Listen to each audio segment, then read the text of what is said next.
Le point de départ, ça a été une volonté du créneau de travailler avec des artistes autour de données urbaines, qui sont leurs sujets de recherche. Ils sont donc venus nous solliciter pour qu'on monte un projet sur ce sujet-là. À partir de là, nous, on a travaillé avec eux pour définir un peu plus précisément quelle problématique et puis comment monter ce projet-là. On a ensuite identifié une série d'artistes qui auraient pu être pertinents, qu'on leur a soumises. Et ensuite, il y a un choix qui s'est fait et qui s'est porté sur Cheval Vert. L'enjeu à la base, c'est de faire de la médiation vers le grand public.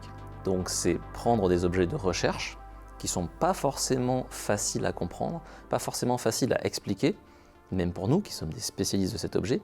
Et donc il y a un aspect pédagogique, il y a un aspect médiation. On veut aller expliquer ces objets, donc les objets liés à l'analyse et la visualisation de l'environnement urbain.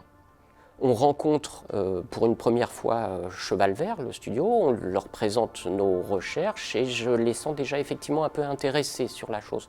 On soumet donc une copie commune à 3 partenaires et pour moi le projet démarre très concrètement avec de la remise de données numériques au studio Cheval Vert. Moi je vais être très franc, dans les tout premiers temps du projet j'avais un peu de réticence, j'y croyais pas plus que ça.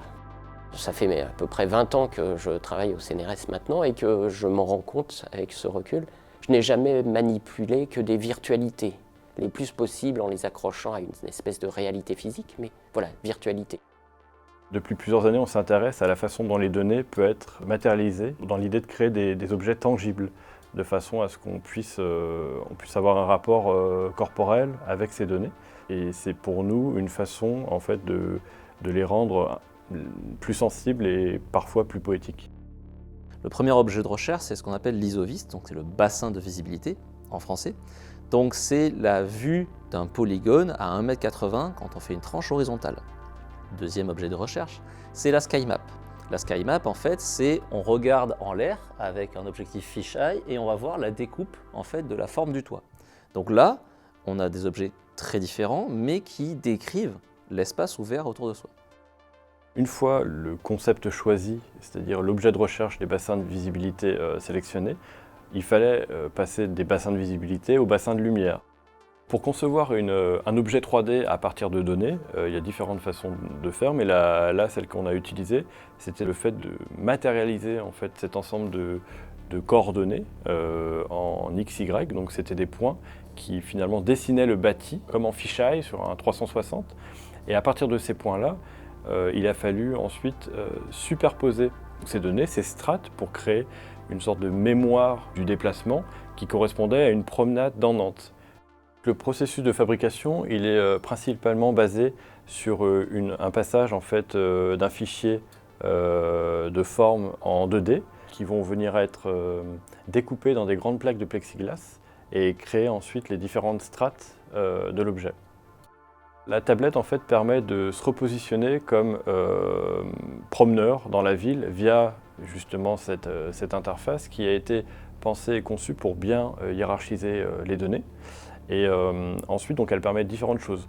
Le fait de se balader sur le chemin, la promenade par lequel les données ont été récoltées, de rentrer dans un point particulier du tracé, du cheminement, pour voir des photos à 360, donc se situer dans la ville, et également d'avoir des infos un peu plus poussées et précises au niveau scientifique, notamment sur le taux d'ensoleillement ou le rapport justement à l'ouverture entre une place, un jardin, une rue, avec ce qu'on appelle la voûte céleste. Il y a 2 objectifs à cet objet. Première chose, les événements ponctuels, donc les salons scientifiques, les salons plutôt artistiques type Scopitone. Et il y a aussi une installation permanente qui sera faite au laboratoire, à l'école d'architecture, dans lequel là, les étudiants pourront venir voir cet objet et les enseignants pourront s'en servir d'objet pédagogique. Donc c'est vrai qu'on a un double objectif de médiation auprès du grand public et auprès des étudiants en architecture. Alors moi j'ai découvert le dispositif lors de la journée de restitution en février dernier. J'avoue que j'ai été bluffé par la mise en visibilité de l'ensemble du dispositif. Au vu du résultat du projet, on était très satisfait de voir à quel point on avait pu passer des premiers questionnements autour des recherches scientifiques assez complexes du créneau à un dispositif en fait, qui répondait à une commande, mais qui pouvait faire aussi une œuvre à part entière.